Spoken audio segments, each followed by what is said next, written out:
morning. I'm Julia Mesnikoff, and welcome to this day and place. The Call to Worship is a poem by Mary Oliver titled Mindful. Every day I see or hear something that more or less kills me with delight, that leaves me like a needle in the haystack of light. It is what I was born for, to look, to listen, to lose myself inside this soft world, to instruct myself over and over in joy and acclamation.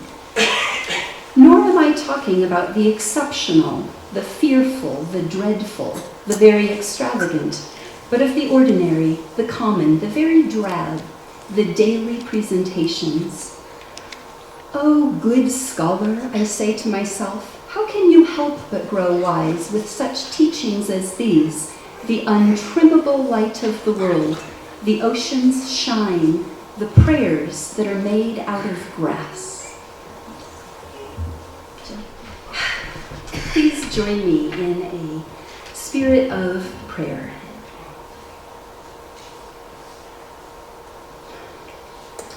How easy it is to be caught up in things.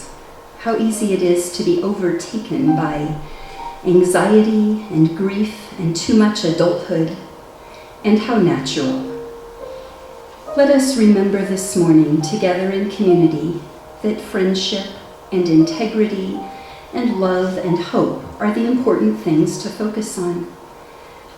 Let us keep caring about our world intensely, even fiercely, but let us carry out our good and necessary works with a sense of humor, a willingness to ask for and receive help when we need it, and the sure knowledge that the cares of the world do not rest solo on any one of us. Let us live this week as if we really believe that we're all in this together, so that we speak with care and act with kindness.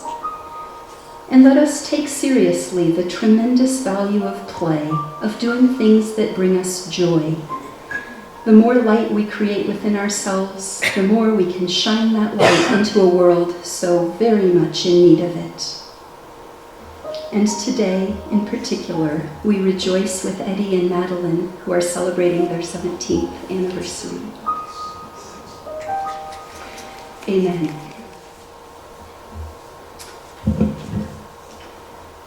The reading today is by Anne Lamott. She posted this in slightly longer form to her Facebook account back in November of 2012.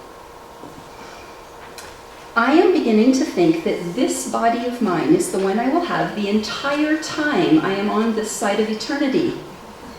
I didn't agree to this. I have tried for approximately 50 years to get it to be an ever so slightly different body, maybe the tiniest bit more like Cindy Crawford's. And if this is not too much to ask, Michelle Obama's arms. I mean, is this so much to ask? But I had to ask myself while eating my second piece of key lime pie in Miami last Sunday, and then again while sampling my second piece of creme brulee in Akron, if this is going to happen. For the record, I do not usually eat like I do in hotels while I am on book tour. But I have a terrible sweet tooth, and I am just not going to be spending much more of this precious life at the gym than I already do, which is at best 3 times a week, in a terrible, shirking, bad attitude, bitter frame of mind. I go for 3 one-hour hikes a week. I'm not a lunges kind of girl. But the psalmist says I am wonderfully and fearfully made. Now, upon hearing that, don't you automatically think that fearfully refers to your thighs, your upper arms, the little tummy roll that has helpfully crept over the bottom of the iPad so that it might help you type? No, fearfully means that we are so exquisitely fragile and delicate and vulnerable that if you really thought about it, you'd quake with existential anxiety. It can all be taken from us. Our babies, our dogs, our books and imaginations, our ability to see whatever shards of light we might notice today amidst the noise and the haste. And wonderfully made, perfect, all evidence and bad self-esteem to the contrary, gorgeous as children and poems in the eyes of God. Not made to starve ourselves, made for radical self-care so that we can fill up and give from a place of crazy generosity because we have been so freely given delicious food and outrageous friendships.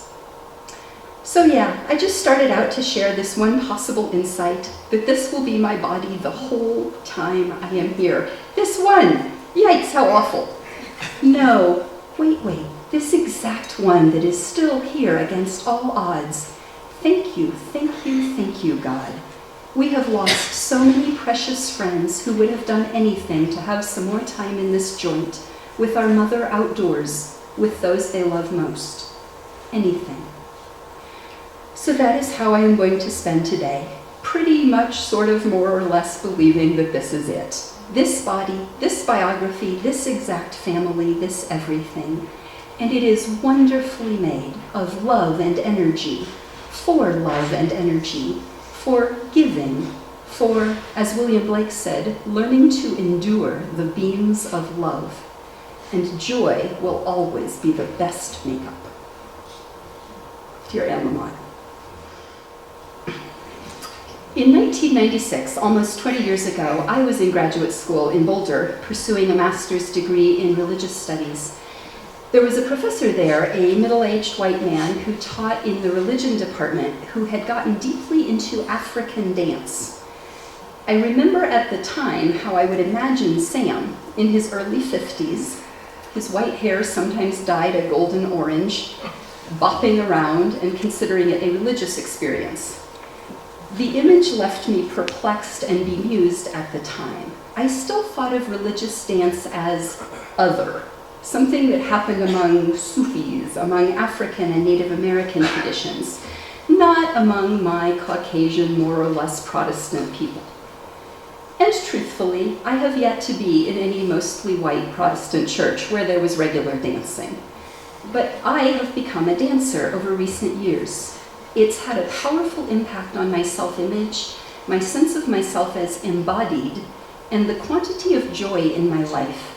And I've begun to notice that it is truly hard not to dance in church at times. Sometimes the music here is wonderful, and my body now relates to music by dancing. I don't generally pop up and dance here in church because, well, tradition, as Tevye says in Fiddler on the Roof, it's not what you used to. So I sit, feeling an exuberant impetus to move, and I tamp it back down. Especially in church, I never want to take a moment that isn't about me and drag attention to myself. But the impetus isn't one of showing off, nor am I an especially great dancer. The impetus is celebratory. Not every week, not every moment, but at times our Sunday mornings here just come together in a wonderful way. And the joy of that, combined with the joy of good music with a beat, leads to dancing energy. Many in the room would say that they love music, perhaps even passionately. Music is such a big part of many lives, a source of delight and comfort, a source of challenge and growth if you're a musician, an improver of moods, an inseparable part of some of our most formative memories and experiences. I have loved music over the years, but as a non-musician, I sometimes felt like I was missing something. Others got it better than I did, experienced it more fully. Becoming a dancer has allowed me to get more completely into music. When I dance, I may wonder at times what the lyrics mean, and I often admire the virtuosity of the players, but I'm not sitting still appreciating harmonies intellectually. I'm not regretting that my parents didn't put me into piano lessons when I was little. I'm just being present, very present with the music. Dance is a way for me to enjoy music with my whole self.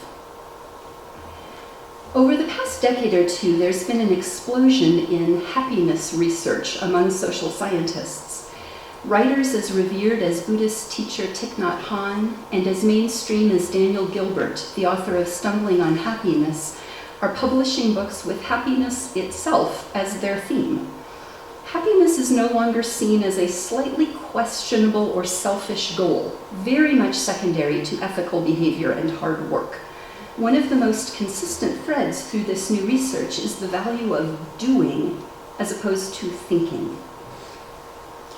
Changing Developing patterns of thought is critically important, of course.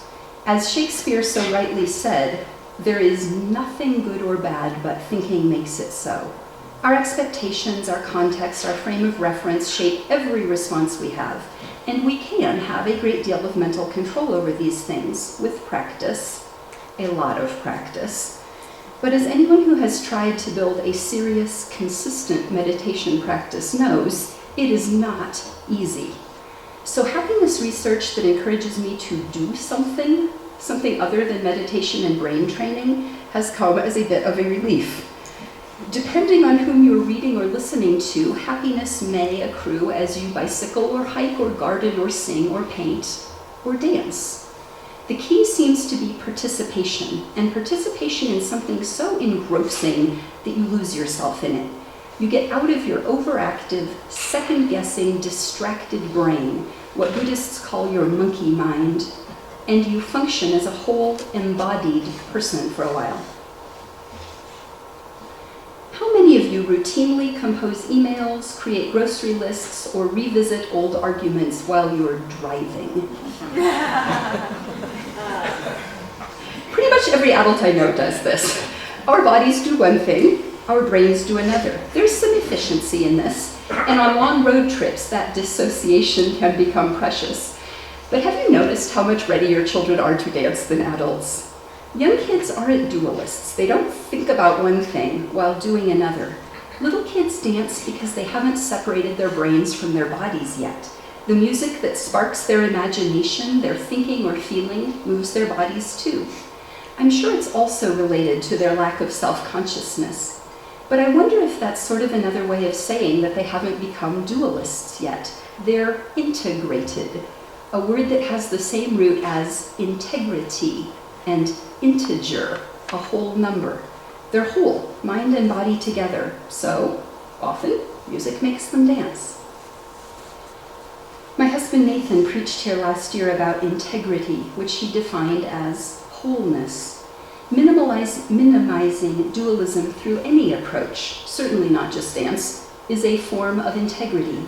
More and more, I'm realizing that it's very hard to think our way to wholeness, at least in part because of this. Necks, rotator cuffs, knees, arthritic thumbs, creaky bits, inflamed bits, replaced bits, bits that are larger, smaller, more freckled, grayer, hairier, or less hairy than you'd like.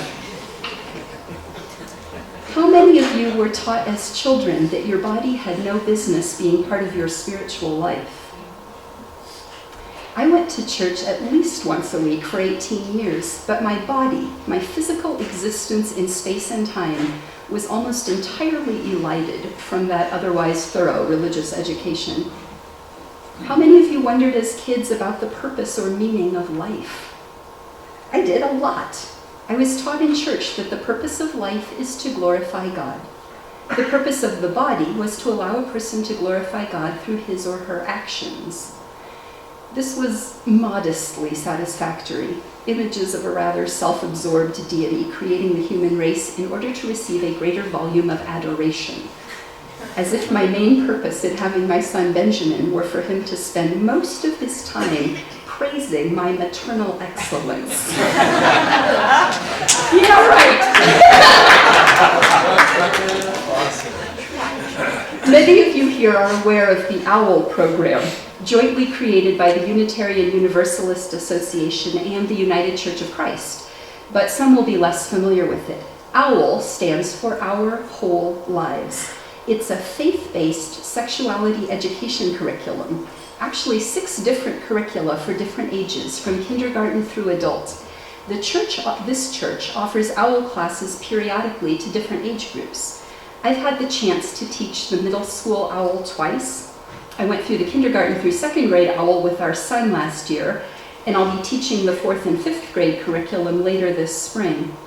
Quite a few of us in the congregation are trained OWL facilitators. It's an extraordinary curriculum, dozens of wide-ranging, respectful, accurate lessons about all aspects of human sexuality and related topics such as relationships, trust, communication, and decision-making. Every parent I've spoken to about the curriculum has, at some point or another, said, I wish I'd been raised with this program, and I feel the same in spades. Our theme for the month of February is passion, kind of a fraught word in a church setting. A passion for social justice is good. A passion for ministry is good. We can talk here about a passion for hiking or music or chocolate. But what about a passion for the feeling of sunlight on skin, for simply feeling good in our own bodies? That conversation would never have occurred at the church where I grew up. But the biggest value I draw from OWL classes, much greater than any fact about bodies or reproduction, is the permission to talk about these things in church. The example that is set for our son, age 5, that there is nothing shameful about his body or any body. There is increasingly a belief among mental health professionals that a sense of unity within oneself is part of good mental health. It's hard to have a serene mind and spirit while disliking or disapproving of your body. I'm so grateful that this church supports OWL lessons for our kids. Our kids have permission to be their whole selves in this church, minds, spirits, and bodies. Elizabeth Wilkinson, a member here, posted a wonderful piece to Facebook a few months ago. It was written by Carrie Egan, a hospice chaplain in South Carolina, and it was about how people reconsider their relationship with their own bodies as they near the end of life. Egan's piece described how her work in hospice has given her a deep appreciation for bodies. She writes, "What does it mean that so many voices out there insist that the body is something to despise because it is too fat, sinful, ugly, sexual, old, or brown? That we teach each other in thousands of blatant and quiet ways to think we are shameful, that our bodies are something to be overcome, beaten into submission, or to be despised?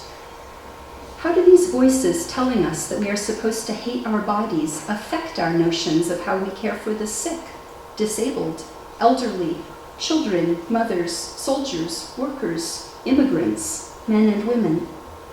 What we believe about our bodies affects how we treat other bodies, and how we treat each other's bodies is how we treat each other." This last statement is thoroughly compatible with the 7 principles of Unitarian Universalism. Number 7 of those principles is respect for the interdependent web of all existence of which we are a part. Not respect for all humans, or all higher order mammals, or all beings whose legs or hands work a certain way. All existence, everything with a body, deserves respect. Principle number 1 is the inherent worth and dignity of every person. All existence deserves respect, and every person has inherent worth and dignity. What we believe about our bodies affects how we treat other bodies. Yes, it does. Our UU principles not only allow us, they direct us to respect our bodies as we respect others. Egan, the chaplain, went on to write this about her experiences with dying patients. "Too often, it's only as a patient realizes that he or she will lose their body that they finally appreciate how truly wonderful it is. It isn't just health that they wish they had appreciated. It's the very experience of being in a body, something you likely take for granted until faced with the reality that you won't have a body soon. People who are dying face that reality every day, so they talk about their favorite memories of their bodies, about how the apples they stole from the orchard on the way home from school tasted, and how their legs and lungs burned as they ran away, the feel of the water the first time they went skinny dipping, the smell of their babies' heads. And dancing. I've heard so many stories about dancing. USO dances during World War II, shagging at South Carolina beach houses, long, exuberant nights dancing at roadhouses and discos and barns. I can't count the number of times people, more men than women, have closed their eyes and said, "If I had only known, I would have danced more." It would be too simplistic and way too uncomfortable for many of us to end this sermon by saying that we need to dance more in church. Writer and art collector Gertrude Stein said, "You look foolish if you dance. You look foolish if you don't dance. So you might as well dance." But I know that's not a comfort zone for many here, and truly, it's not yet a comfort zone for me. And while it's good to let church push us past our self-imposed boundaries at times, church is also a place of sanctuary, of deep safety, a place where we are never asked to do things that just don't feel right. So I won't ask anyone to dance today. But if you are ever moved to dance in church and you hold out a hand to me, I will join you, especially if it's Louis Armstrong. But I do ask you over this coming month to find ways that you can nurture your embodied, sensory, passionate self. If I were going to be prescriptive with this sermon, it would be this. Love and enjoy your body. Love your heart that brings fresh, oxygenated blood to every part of you, dozens of times every minute for your entire life on earth. Love your knees. Forgive them their squeaks and protests. They've had a long life, and you've asked a lot of them. Love your hands that curl and express and know how to do 1,000 things. Love your arms and your spine and your thighs and your hair, wherever it is or isn't. This body, as Anne Lamott says, this is the one that you are going to have until the end. When the end comes closer, if you have loved it and enjoyed it, you will have one less regret to contend with. Whatever it is your body loves, within the flexible boundaries of reason and common sense, go for it. You are not a brain in a jar. You are a brain and a heart and a million neurons communicating in little flashes of brilliance. You may be a clunky shoulder or a recalcitrant tendon or a rounded belly, but you are so much more than that. You are all the parts that work tirelessly in the background, and your mind full of thoughts and dreams, and your soul, and it is your body, this workhorse, this temple, that allows you the privilege of everything else. Love it. Treat it with tenderness. And if you feel like dancing, dance.